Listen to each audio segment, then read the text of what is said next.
अपने गैंग से कहेगा कि उसको उड़ा देना है ना, तो ऐसे ना करना है, दुश्मनी ना पैदा करना है। हमको एक को दोनों के साथ बांट देना है, बी के साथ भी गुणा कर देना और सी के साथ भी गुणा कर देना है। ठीक है बाबू, समझे?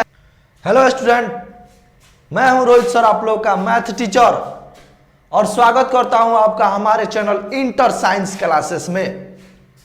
दोस्तों, इससे पहले वाले वीडियो में हम लोग परिमेय संख्या का गुणधर्म पढ़े थे।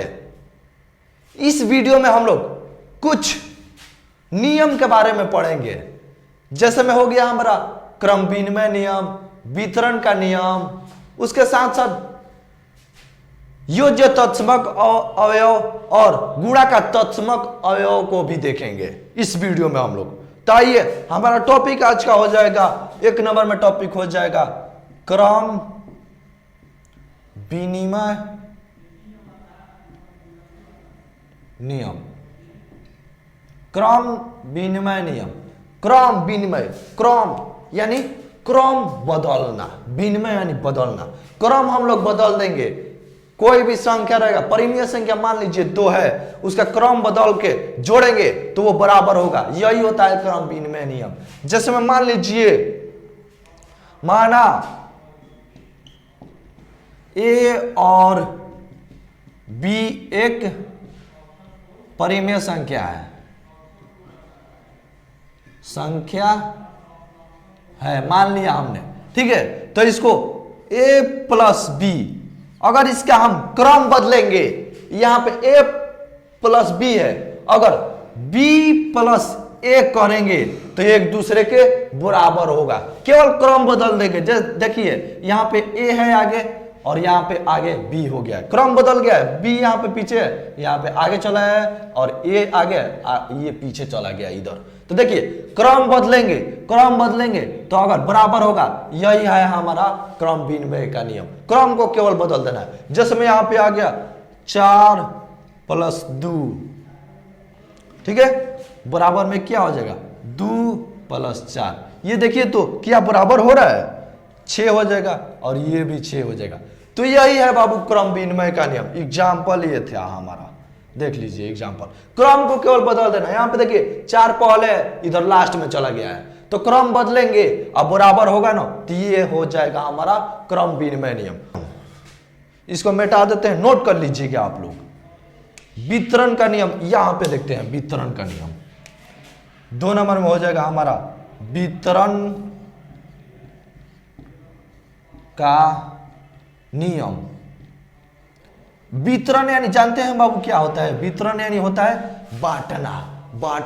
ये कोई वस्तु है, उसको बराबर भागों में बांटना, वितरण का नियम कहलाता है। जैसे मान लीजिए a और इंटू में b + c।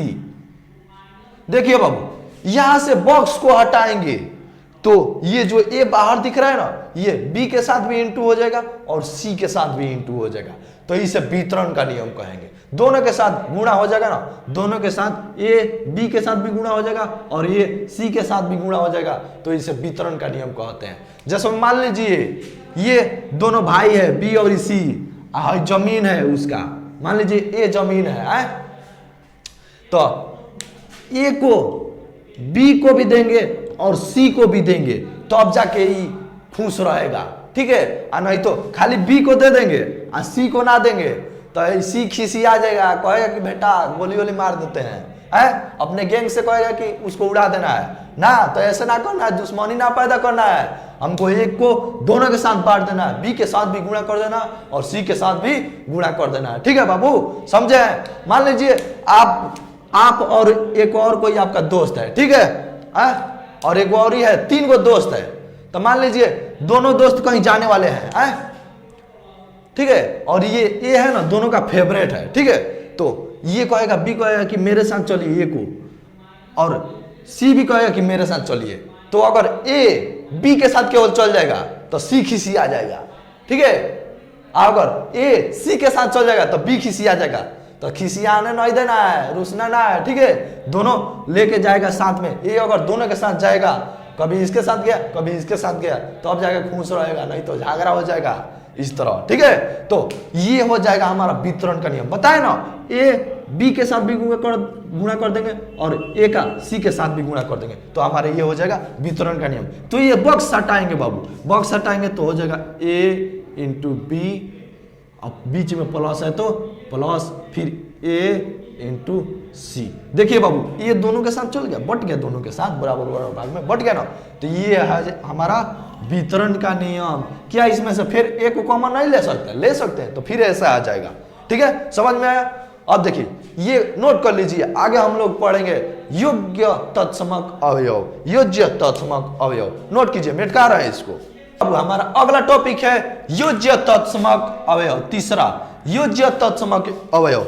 ये जानते हैं बाबू क्या होता है योज्य तत्समक अवयव? ये वैसा अवयव होता है जिसे किसी भी संख्या में जोड़ने पर ना उस संख्या पर कोई प्रभाव नहीं पड़ता है, जैसा रहेगा वैसा ही रहेगा, तो योज्य तत्समक कहलाएगा। अगर योज्य तत्समक अवयव को 4 में जोड़ते हैं तो वो 4 ही रहेगा, उसमें कोई परिवर्तन नहीं होगा। तो जो जोड़ेंगे अवयव वो योज्य तत्समक अवयव कहलाएगा। जैसे में देखिए आपको स्क्रीन पे परिभाषा दिख रहा होगा, नोट कर लीजिएगा, स्क्रीन पे दिख रहा होगा योज्य तत्समक अवयव का परिभाषा दिख रहा होगा आपको स्क्रीन पे, नोट कर लीजिएगा। वैसा अवयव जिसे किसी भी संख्या में जोड़ने पर, योज्य नहीं होता है जोड़ने पर उस संख्या में कोई परिवर्तन नहीं होता है, उसे योज्य तत्समक अवयव कहते हैं। जैसे में योज्य तत्समक हमारा क्या हो जाएगा, आइए देखते हैं। तो देखिए बाबू यहां पे बताइए 4 दिया है, तो 4 में कौन सा संख्या जोड़े कि 4 ही आ जाए? बताइए तो तनी, क्या जोड़ सकते हैं? 0 को जोड़ सकते हैं, 0 को प्लस यहाँ पे 0 करेंगे तो 4 ही होगा, कोई परिवर्तन हुआ? यहाँ पे भी 4 था, यहाँ पे भी 4 है, तो कोई परिवर्तन नहीं हुआ, तो ये योज्य तत्समक अवयव कहलाएगा हमारा। ये वाला योज्य तत्समक अवयव है, योज्य तत्समक अवयव ये है। और देखिए मान लीजिए यहाँ पे 10 है और 10 में कितना जोड़े कि 10 ही रह जाए, तो 0 जोड़ेंगे, बताए ना अभी योज्य तत्समक अवयव हमारा 0 है। ठीक है, याद रखना है, तो ये 10 ही रह जाएगा, तो यहाँ पे भी योज्य तत्समक अवयव 0 ही होगा। तो समझ में आया योज्य तत्समक अवयव क्या होता है? नोट कीजिए इसको। आगे पढ़ते हैं हम लोग गुणा का तत्समक अवयव।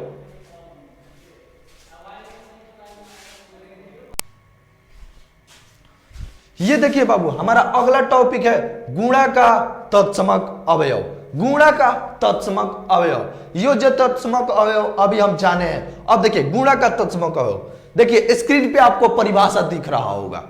वह ऐसा अवयव जिसे किसी भी संख्या में गुणा करने पर उस संख्या में कोई प्रभाव नहीं पड़ता है, उसे गुणा का तत्समक अवयव कहते हैं। इसमें भी कोई प्रभाव नहीं पड़ेगा, लेकिन जोड़ने के जगह पे गुणा करना है। ठीक है, गुणा का तत्समक अवयव है, इसमें गुणा करेंगे किसी भी संख्या से ना, तो उस संख्या पर कोई प्रभाव नहीं पड़ेगा, तो क्या कहलाएगा?